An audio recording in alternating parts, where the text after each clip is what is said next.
Blog Talk Radio.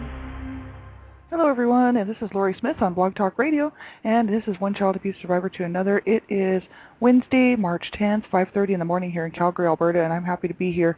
I'm just having some coffee, waking up. It's early, and just happy to be here to share some more information regarding understanding crisis, and that's our topic for the week pretty much. I found a great article, and we went over some of it, the first part of it yesterday, and that was it was found on a website called Child Welfare Information Gateway. That's a great website. So much good information on there regarding child abuse, all the different issues surrounding child abuse, and there's so many publications and really good information there. That's www.childwelfare.gov, and you can go there and pull up the article. It's called Understanding Crisis. And so that's what we're going to continue on with today. We have about 15 minutes, and this is not a professional show, and I don't have any professional certificates or anything like that, no counseling or therapy certificates, and I'm just a person who just does this Blog Talk Radio show just to bring information to people. So make sure you listen at your own discretion. And if it's a subject, because I cover all kinds of topics on abuse and all the issues relating to abuse, and adult survivor issues and everything to do with abuse, and it's very sensitive. And I know that some people are like myself in their healing journey, and it might be just too sensitive of material. So make sure before you listen to the show that you're okay to listen to it. I always give the topic in the beginning, and that way everybody can make the decision whether or not they want to listen. And then then you can turn it off if you just think it's gonna bother you, or it could be a subject that's just not interesting, or it's not something you want to listen to. So please, just turn it off. You're not gonna hurt my feelings at all by doing that. And if you're a young person, make sure you have someone listening to this with you, just for online safety issues. I just really promote child online safety because I'm all about stopping child abuse. So, and I'm about prevention, awareness, education on the issues of child abuse. So I just ask, if you're a young person, to make sure that this is something you should be listening to, and have someone listen with you. Someone who's a mentor, maybe a parent or a family, someone in the family who you trust and who's there for you to support you. And this way they can help you with questions and stuff. So it's just so important. And we're going to get right into today's topic. Yesterday we were looking at the introduction to the actual article, Understanding Crisis, and the definition of crisis, and also elements of crisis, and stress-producing situations, and everybody can have crisis. You don't have to necessarily be abused, or growing up in an abusive home to experience crisis. Normal, functioning families have crisis in their life, and they were going through what is a crisis. And there's family situations, economic situations, community situations, significant life events, and natural elements. Those things are all, can all incorporate some crisis into our life. When things happen, it's just too much, and it just seems like families have a hard time coping. And so they're saying that really anybody can experience crisis, and there is help out there for people. And that's what I like this article, because it does point to the fact that families that get some help early on in the crisis generally are able to kind of help themselves learn how to cope with the crisis, and to learn how to deal with the problems as they come. And so I just think it's important for everybody, right, including myself. And so I love this article. It's great. And so I'm going to continue on. That we left off at Exhibit 1, which is indicators distinguishing families in acute crisis from those in chronic crisis, because they were saying acute and chronic is different. Like acute crisis, parents fundamentally able to cope, but temporarily overwhelmed, and that's what acute crisis is. And chronic crisis is parents with continual and serious child rearing difficulties. And so there is a difference, and how it affects the family is just definitely on how the parents deal with the crisis, right? So it's just so important that the parents know there is help out there. And it's not to be ashamed of. You don't have to feel bad about I don't want to call anybody because they might think what a terrible parent I am, or that I can't handle anything. And that's just not true, because really the world is dealing with so much stress and so many things happening all the time, that nowadays there's people in place and organizations that are out there to help people. And instead of back in the old days, they didn't used to have this kind of assistance for people, right? And nowadays because things are changing. It's a little bit slow, and we have so much work to do, but there's more help out there for people. So make sure you do reach out and get it. I wish my parents would have gotten help. I believe that most of the problems that our family had with the abuse and the stress and the craziness that was going on would have been solved had my parents really wanted to get help. So it's so important. We'll look at the acute crisis. It's a major crisis or series of crises, history of adequate child care, regular employment, sufficient income and skills, emotional support from friends and relatives, average problem-solving abilities, and generally good physical health, minimal use of illegal substances, and essentially no illegal activity, adequate education and housing that allow for individual space and organization of belongings. Intimacy is non-sexualized. Acceptance of differences of opinion. Family members understand and accept their respective roles. Generally good mental health. Likely to be cooperative with genuinely supportive child protection personnel. Or workers, welcoming offers of help, and so that they would support the idea of somebody coming to help, likely to regain ability to solve problems themselves when crisis has passed. And that's people that have acute crisis, right? Parents who are, they say, fundamentally able to cope but temporarily overwhelmed by a crisis, right? And chronic crisis is parents with continual and serious child-rearing difficulties, and these are the signs here: constantly in stressful situation or crisis, little parenting knowledge, limited education, vocational opportunities and skills, poverty, extreme social isolation, little support from relatives or community, poor problem-solving skills, blaming others, ill health, substance abuse, drug dealing, legal problems, physical handicap, overcrowded or run-down housing, cluttered areas, economically disadvantaged, prostitution, sex abuse, abuse between adults, and social, racial, or cultural discrimination, poorly defined role boundaries in the family, and chronic mental illness or character, distrustful or professional helpers, and a new crisis arises even though there is a relief from the previous crisis.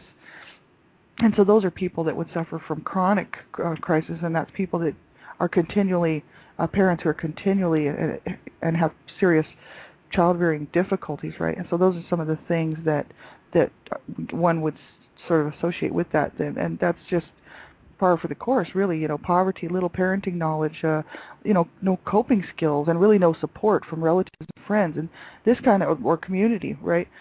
Poor problem-solving skills, blaming others, ill health, all of that was evident in our family, and it just spiraled down over the years. My parents were probably started out doing pretty good with just a couple of kids, and my dad was always working and stuff, and they were not alcoholics or anything like that, but they had marital problems and their own emotional problems, and two different sets of emotional problems, right?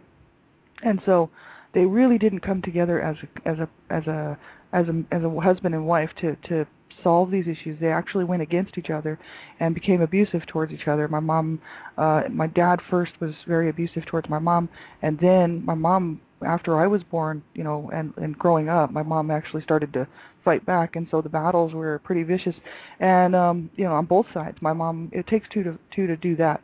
So they really had a hard time coping, and anytime there was any kind of a crisis in the family, it would really throw things out of control because they were already out of control. And so it would just make things so extremely bad, and it was hard. They actually, just wouldn't be able to recover from it, and I really wish that they would have got some help. So this is the sort of thing that can happen. I've seen it in my family. I've seen it in other people's families, so it is hard. And they said here, people with chronic coping difficulties tend to be constantly in stressful situations and must cope with several major problems which occur simultaneously. For example, unemployment, inability to pay bills, problems with the landlord, marital disharmony, and neighborhood complaints about their children or the appearance of their yard. Any new stress, such as the utilities being disconnected, may be the straw that breaks the back of these families. Instead of being supportive to each other, family members try to place blame. Arguments or violence between the adults may lead to child abuse or neglect, or vice versa. Substance abuse, adolescent gang activity, or a runaway or pregnant teenager may indicate that the family has chronic coping problems. And it says, once families learn to problem solve, they have new hope for the future, giving them the energy to address some of the of the antecedents to the current crisis. Antecedents? I don't know what that word is. Sorry about that. Again, crisis workers must focus on restoring stability and teaching families how to solve problems rather than solving the problems for them, right?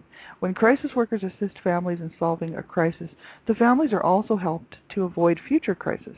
And many of these families, however, need to be referred to mental health or substance abuse counselors for resolution of past emotional traumas, such as childhood sexual abuse, or for treatment of addiction, depression, and other emotional disorders.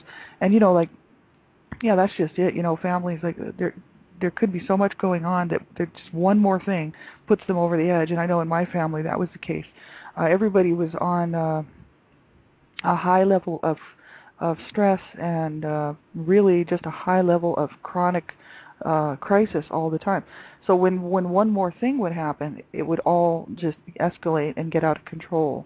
And people, no one was supporting each other, and actually everybody kind of went against each other. It's quite sad. And, so we didn't really, never, after I was born, we're not really a family. We were just all living in the same house and just bearing the brunt of everybody's abuse all the time, right? So we did try to do a few normal family things, and later as I got older, even I would say after really the age of 11 or 12, my parents started to try to do things with other people, and especially neighbors and stuff. So we would have dinners out in people's homes and stuff like that. But they would still fight at these people's homes, and not necessarily punching each other or anything like that. But they would scream and holler, ruin the whole night, call each other names. It was very hard, and they would do it at restaurants too, and any time that we were out in public, like in stores, stuff like that. So it was really, it was hard to be around that stuff. So I think tomorrow we're going to look at timing of intervention, the phase of crisis, and the different phases, right? And then also we're going to look at client feelings during crisis and psychological effects of crisis. We'll see how far we can get there tomorrow. So yeah, I appreciate you tuning in. We got about 2 minutes left, and it's so important to make sure that we get the help that we need, so we don't put our families through that kind of stuff. This is it's a great article, and I found it. You can go there yourself at www.childwelfare.gov, and it's the Child Welfare Information Gateway, and there is lots of good stuff on there. And they gave the source of this article, and this source of this article was the U.S. Department of Health and Human Services Administration for Children and Families, Administration Children, Youth and Families, National Center on Child Abuse and Neglect, the NCCAN. And so that's where they got this information from. And it's a publication found on the Child Welfare Information Gateway, and you can go there and you can pull up all these publications just depending on what you want to look into. And it's all by alphabetical. You can search alphabetically through the publications, and there's just so many and so much good information there. It takes a long time to go through it because there is so much information there, and it's great. Just parenting tips and how to handle things. People have stressful things in their lives, and a lot of times I don't think some people don't want to hurt their kids, but they are so hurting themselves, that they hurt their kids, they lash out at their kids, and it's unfortunate because it just repeats a cycle, right? Then the kids do the same thing, and they learn that from their parents, and we do have to really make a dent and stop this, because that's how we're going to stop child abuse. I really believe that. First of all, by getting people to work through their own issues, and so that they don't hurt their children, right? I mean, it's so sad. It's just so unfortunate. So yeah, I'm the Canada Regional Director for Dreamcatchers for Abused Children, and I'm so happy to stand with them. You can go on their website, www.dreamcatchersforabusedchildren.com, and you can check that out. And we also have a Blog Talk radio show. The Donna Shear, best-selling author and president of Dreamcatchers for Abused Children, and she hosts, and I'm the co-host. We're on every Tuesday night here on Blog Talk Radio, and that is at 6:30 p.m. Eastern Standard Time. We're on for half an hour. And you can catch the show. Just type into the little search box on Blog Talk Radio. Just type in Dreamcatchers for Abused Children, and it should come up, Dreamcatchers Talk Radio. So I just thank you so much for tuning in. Have a great day, everybody. I'll be back on tonight, 9:30 p.m. Child abuse prevention and human rights abuse prevention is up to us, and that's 9:30 p.m. Mountain Standard Time. So I look forward to seeing you guys again. Thank you so much for everything. Make sure you hang in there. and get some help. Find a good child abuse survivors support group to get into. That's what I think is awesome, because people, they're suffering. There's a lot of people out there like us. It's really sad, but there are lots of people that are in these groups and they know what it's like. So it's very good to get a hold of these people and share resources and what's working in your life and just help each other out, right? I think it's so important. So have a great day, everybody. Take care. Bye bye.